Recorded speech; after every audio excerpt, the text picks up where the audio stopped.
Everyone और welcome to my channel Reshine. Hope you are all doing great in your life.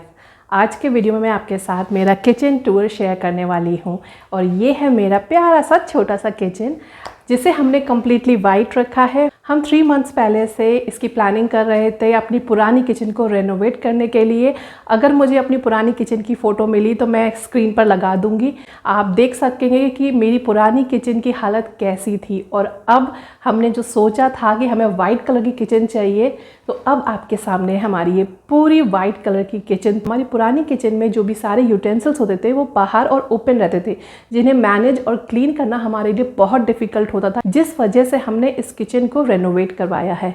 तो आज के video में मैं सिर्फ आपको अपना किचन टूर दूंगी, जबकि नेक्स्ट वीडियो में आएगा कि हमने इसमें कितना खर्च किया है और आप कम बजट में कैसे ये सेम किचन को आप बना सकते हैं, तो वो भी मैं आपको बताऊंगी। तो बिना टाइम को वेस्ट किए जल्दी से शुरू करते हैं आज का वीडियो। सबसे पहले हमने जो एंट्रेंस है उसमें कोई चेंज नहीं करवाया है, बिकॉज अगर हम एंट्रेंस को तोड़वा के बनवाते तो इसमें हमारा और एक्सपेंस बढ़ रहा था, जिस वजह से हमने इसको अवॉइड करा। और ये जो डोर्स हैं वो हमारे लॉबी के सभी डोर से मैच करते हैं, तो वो हमारा ऑड वन आउट हो जाता, जिसकी वजह से हमने इसे कैंसिल कर दिया कि हम इसका डोर चेंज नहीं करवाएंगे। तो एंट्रेंस हमारी पुरानी वाली है।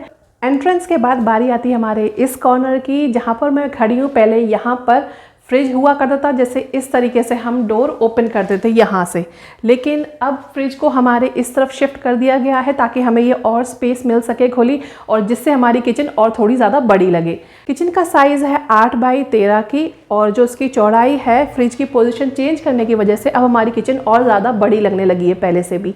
ये स्पेस छोड़ने का मेन कॉज ये है कि जब आपका सिविल वर्क हो रहा होता है तब आपको एक छोटी छोटी बातों का ध्यान रखना होता है। उस समय हमने एक छोटी सी बात मिस कर दी और ये स्विच हमने इसे नीचे करना भूल गए, जिसकी वजह से हमें ये वाला कॉर्नर का साइज़ हमें छोटा करना पड़ा।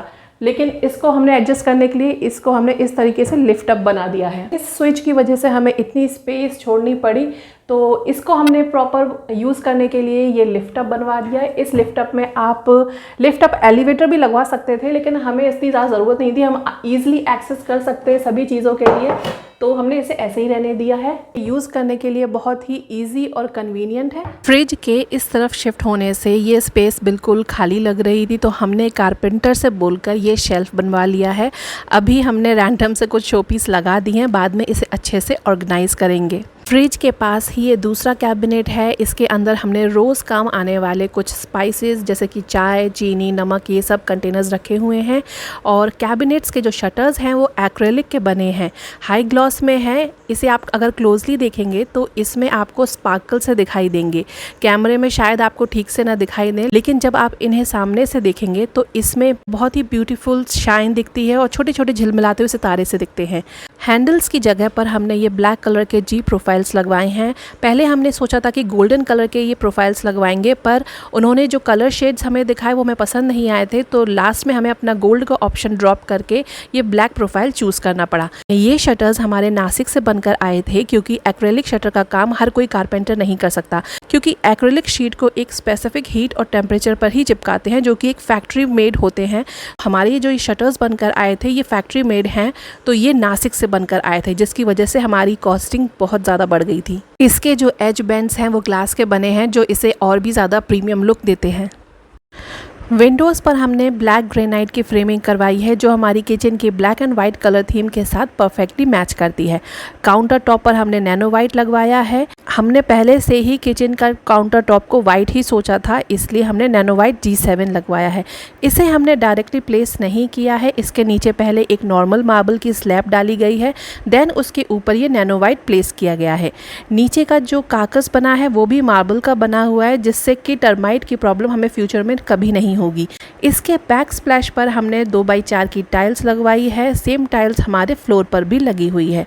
विंडो के ऊपर हमारी चिमनी लगी है। चिमनी के दोनों तरफ स्पेस बच रही थी, तो उस स्पेस को यूटिलाइज करने के लिए हमने ये छोटे कैबिनेट्स दिए हैं। कारपेंटर ने जो हमें डिज़ाइन दिया था उसमें हमारी विंडोज़ बड़ी थी और की स्पेस वेस्ट जा रही थी, तो विंडो को मैंने छोटा करवाया और उसके ऊपर की चिमनी प्लेस करवाई। देन उसके साइड की जो दोनों स्पेस जा रही थी उसको भी यूटिलाइज किया।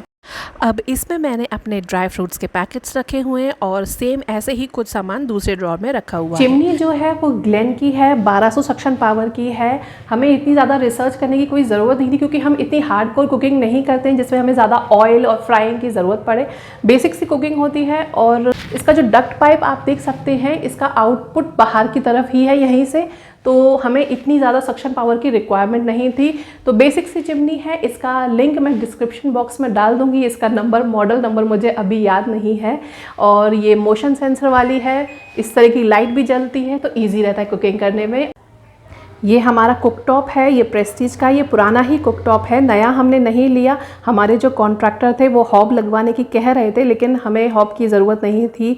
और ये जो कुकटॉप है, इसे क्लीन करना बहुत ही इजी रहता है। इसे आप उठा के नीचे से इसके आराम से इजीली क्लीन कर सकते हैं। तो इसलिए वाइट किचन है तो मैंने हॉब लगवाने का नहीं सोचा।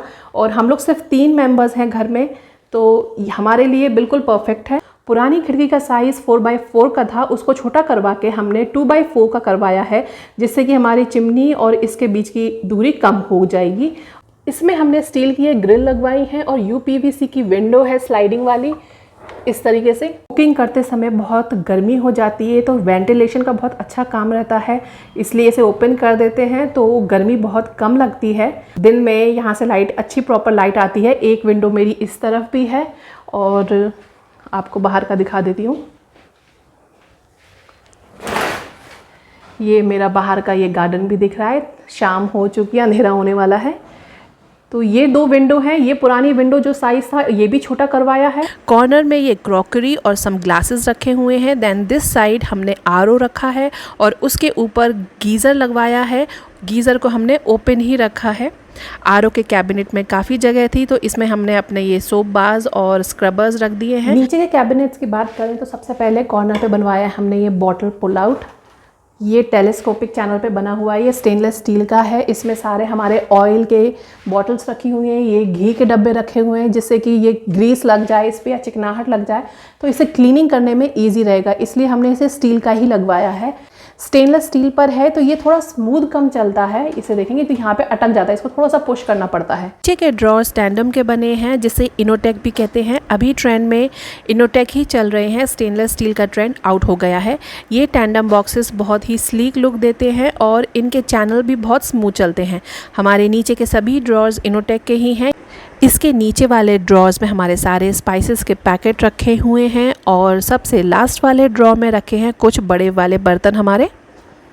सेम इसी तरह दूसरी तरफ भी ड्रॉर्स दी गए हैं। ऊपर के ड्रॉर में सारी कटलरी रखी हुई है। इसके नीचे के ड्रॉर में ग्लास और सिरेमिक के बोल्स रखे हैं और लास्ट वाले में हमारे कुछ कुकिंग के बर्तन और कैसरोल रखे हुए हैं। इस कॉर्नर वाले एरिया को हमने स्टोर की तरह यूज़ किया है। इसमें हमारे सारे आटे के पैकेट, राइस पैकेट्स और बड़े बर्तन जो रोज़ यूज़ नहीं आते हैं वो सब रखे हुए हैं और इसमें इतनी ज़्यादा स्पेस है कि काफ़ी सामान इसमें आ सकता है। नेक्स्ट इसमें भी कुछ हमारे रोज़ के बर्तन रखे हुए हैं और उसके नीचे है बड़ी प्लेट्स का ड्रॉर और इसी के साथ ही पास में ये ग्लास का ड्रॉर है कि आप बर्तन धोने के बाद डायरेक्टली इसमें ग्लासेस अपने रख सकते हैं। इसके नीचे वाले में छोटी वाली प्लेट्स का ड्रॉर है। मेन काउंटर टॉप के अपोजिट में ये टॉल यूनिट बनवाई है, इसे आप पेंट्री यूनिट भी कह सकते हैं। इसमें सारे स्नैक्स का सामान रखा हुआ है। हमने इसमें इस तरीके से ये शेल्फ्स दे दिए हैं जिसकी वजह से इसमें काफ़ी सामान आ जाता है। इसके पास ही ये अपर कैबिनेट है, इसमें हमारा सारा ग्रोसरी का सामान रखा है। ये इस तरह के बॉक्सेस में लगा दिया जिससे कि ईजिली हम देख के सामान को अपना निकाल के यूज़ कर सकते हैं। इस वाले काउंटर टॉप पर फिर आप मिक्सर ग्राइंडर रख सकते हैं अपना। और नीचे के ड्रॉर में हमने बड़े वाले स्टील के बॉक्सेस रखे हैं, इसमें भी हमारा ग्रोसरी का सामान रखा है। इस तरीके से हमने अपनी पूरी किचन की स्पेस को यूटिलाइज़ किया है। और लास्ट में लाइटिंग देखेंगे तो हमने फॉल सीलिंग करवाई थी और फॉल सीलिंग के साथ चारों कॉर्नर पे हमने ये सरफेस लाइट दी है, उसके साथ ये प्रोफाइल लाइट भी दी है और हमारे दोनों तरफ के कैबिनेट्स के अंडर भी हमने प्रोफाइल लाइट दी है जिससे कि रोशनी बहुत अच्छी रहे। मैं प्रोफाइल लाइट जला के दिखाती हूँ। अगर आप सिर्फ ये जो कैबिनेट्स हैं उसके नीचे लाइट जलाते हैं उससे भी काफ़ी रोशनी रहती है, जैसे कि आपको मेन लाइट जलाने की ज़रूरत नहीं है। और नाइट में ये लाइट बहुत ही खूबसूरत लगती है। अगर मैं प्रोफाइल लाइट सीलिंग की जला दूँ तो और भी ज़्यादा खूबसूरत लगेगा।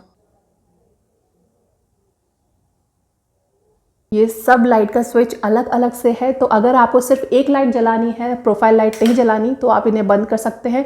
ये 4 कॉर्नर की भी जलेगी और सिर्फ एक ही जलानी है तो वो भी जलेगी, जिससे आपकी बिजली की बचत भी होगी। इस किचन को हमने अपने कंफर्ट के हिसाब से बनवाया है। हमें चाहिए थी एक decent, neat and clean looking kitchen जो देखने में भी प्रीमियम लगे और मेंटेनेंस भी कम करनी पड़े, साथ ही स्पेशियस भी हो और हमारा सामान भी अच्छे से आ जाए। तो कैसी लगी आपको हमारी न्यू किचन? आप कमेंट करके हमें ज़रूर बताइएगा। आपसे मिलते हैं अगली वीडियो में। Till then bye bye, keep shining.